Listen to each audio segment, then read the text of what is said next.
Hello, YouTubers! Welcome to Big Butter is Watching with me, your guest presenter today, Frank.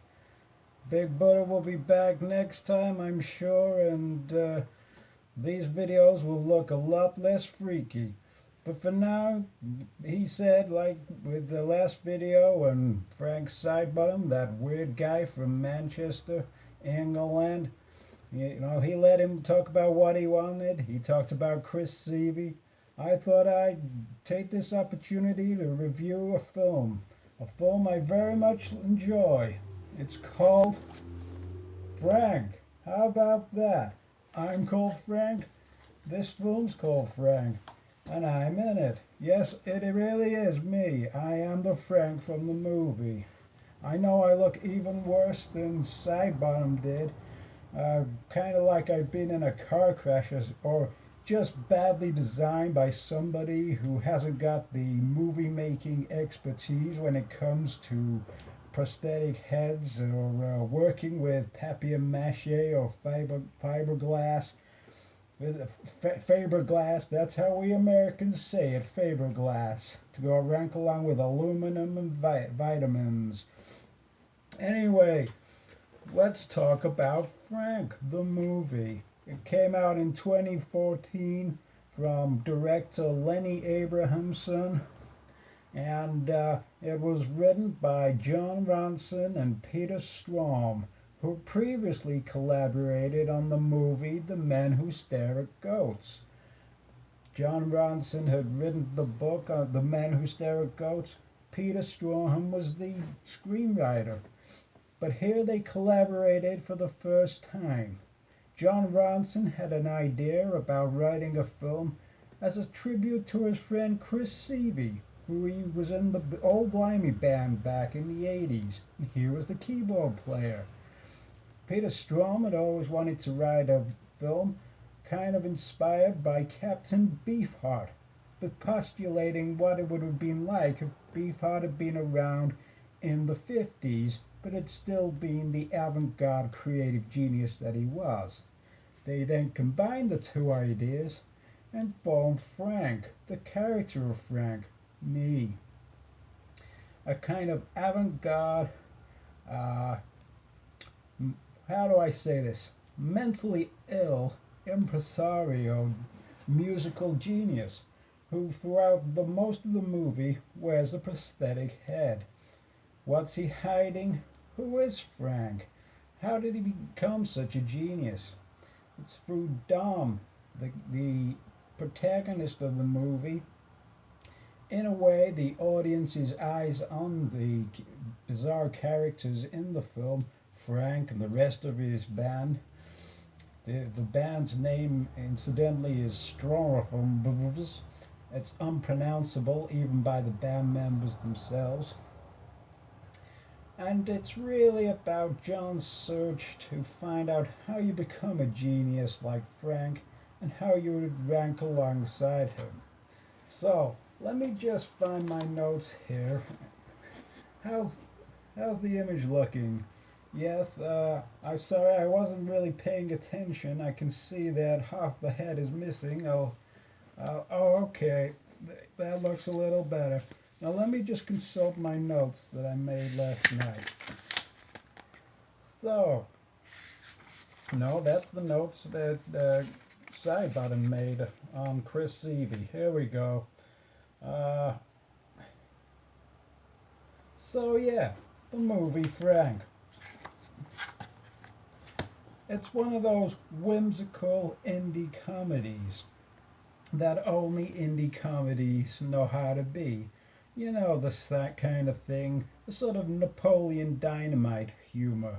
Random, kind of nonsensical in places, kind of hilarious in places, but can reach levels of touching poignancy that most mainstream comedies don't. Oh, let me just scratch my eye there. That's better. Growing up in the Northwest, like, the Northwest of England, which obviously I didn't, but some people did, you might have a great affection for the Frank Sidebottom character. and would be greatly because he was on Northwest television a lot in the 80s. So you might be very excited to see the character immortalized on film, even though the character itself is only a representation, and not a literal story about Chris Seavey himself. You could be as excited, say, as when the film 24-Hour Party People came out, which immortalized another Northern England icon of the 80s in the form of Tony Wilson, as played by Steve Coogan in that film.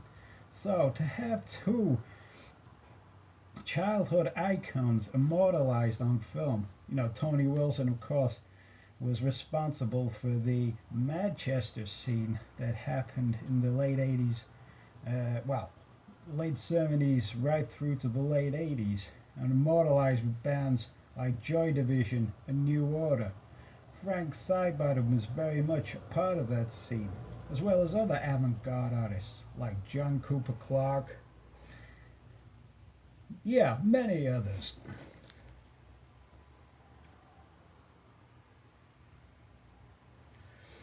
The film is resplendent with great performances. Of course, there's Michael Fassbender, who plays a version of Frank Sidebottom that you would never expect. The combination of influences of Chris Seavey himself, Captain Beefheart, Daniel Johnson, and the voice of Iggy Pop means that it's a very unique character. Not at all how you'd expect a Frank Sidebottom based character to be portrayed, but completely works in and of itself. Domhnall Gleeson is always great, as I said, as the eyes and ears of the audience.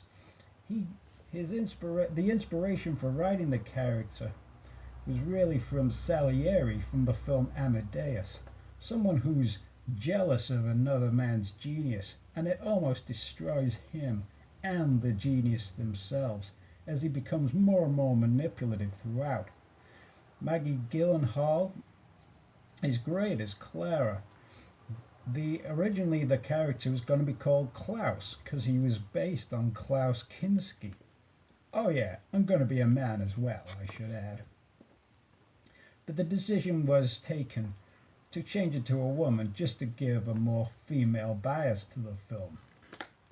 I very much would have been intrigued to see an interpretation of Klaus Kinski on screen, as he was a fascinating character himself, a German actor, notorious for being psychotic on set to an almost violent point.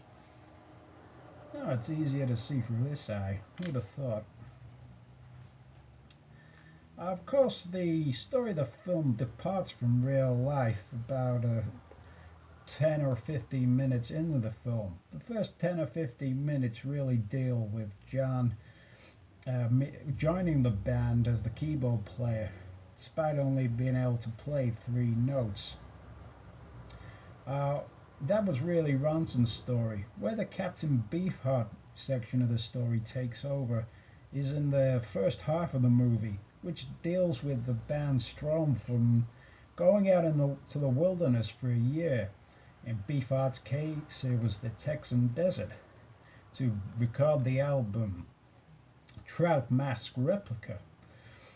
But in the film, they visit Ireland to produce an album and spend a year accumulating sounds to create a very unique avant-garde feel. The second half of the film really deals with the Daniel Johnson influence. Daniel Johnson was a manic depressive schizophrenic, in fact still is, and this was influenced the Frank character in his depiction in the film, which really deals with mental illness and debunking the myth that mental illness can produce greatness rather than just hinder the greatness that is already inherently there. This, of course, was Peter Straugham's influence on the story.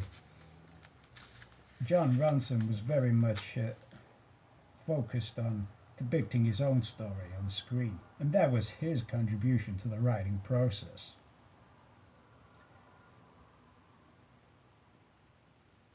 Of course, as you can imagine, the film's great strength comes from its depiction of the two main protagonists, Frank and Jon, and that's one of the greatest strengths of the film. Jon's story, essentially making him the villain, took a couple of viewings for me to realize that that's what the film was about. But once you get it, it really does rival Amadeus in the terms of its complex character study. If I had any quibbles with the film, it's although the film is very funny and moving and poignant in equal measures, some of the set pieces do feel a little derivative. There's a very beautiful scene of a Viking burial on the water, but it's then followed up with the hackneyed old joke of the ashes in the old food tin joke. Okay, it's not quite the same joke as the Big Lebowski with Donnie's ashes, but it's a variation, and you can see the derivative nature there.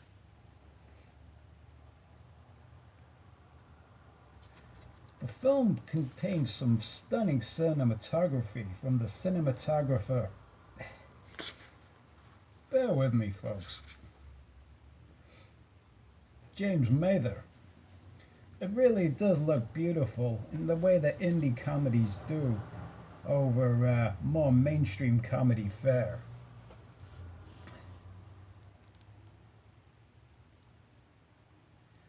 I should also mention the music, which was by the composer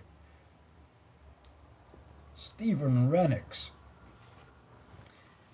He does a great job at evoking a sort of avant-garde band sound. Again, if I had a quibble, it would be that they really held back with some of the music. There are some enjoyably quirky songs, like the Coca-Cola lipstick ring Dance All Night number that Frank composes in a bid for mainstream success.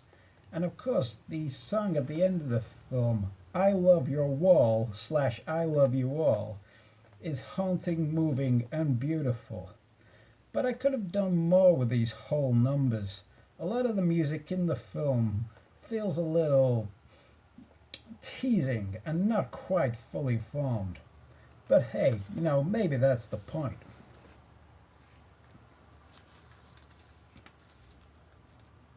Yes, the music always sounds on the verge of being brilliant. Again, probably the point.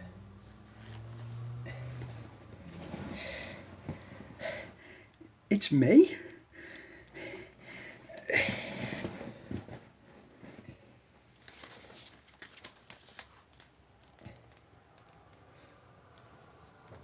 final 20 minutes of this film are heartbreakingly beautiful, and that's what really elevates it from being quite good to being pretty good. That makes no sense. It elevates it from being good to quite good. On the whole, it's a very enjoyable movie. One of those that's kind of better than the sum of its parts, because the Frank character is so likable and looks great. Yeah, he really does look great on the film. I know this. I'm maybe not selling it today. What can I tell you? I haven't got my makeup on. But believe me, on celluloid, I look fantastic. Chris Seavey got the design right, even though they changed it a little from real life. Essentially, the shape and the form is still there, and having the character of Frank being so likable and winning and engaging elevates this really above the normal indie comedy fare. It gives it got something special that movies really need to have. Of course, it's not for all taste. as you can probably gather from the nature of this video. But I guarantee, if you go with it and embrace it like a lot of indie fare, then it's a very rewarding experience in the end. Anyway, folks, this is me, Frank, signing off. Thanks for joining me and listening to my views on my own movie. I assure you Big Butter will be back next time, and he'll be far less frustrated and sweaty in his normal reviews. But until then, folks, this is me, Frank, signing off, and I shall see you all out there in YouTube land.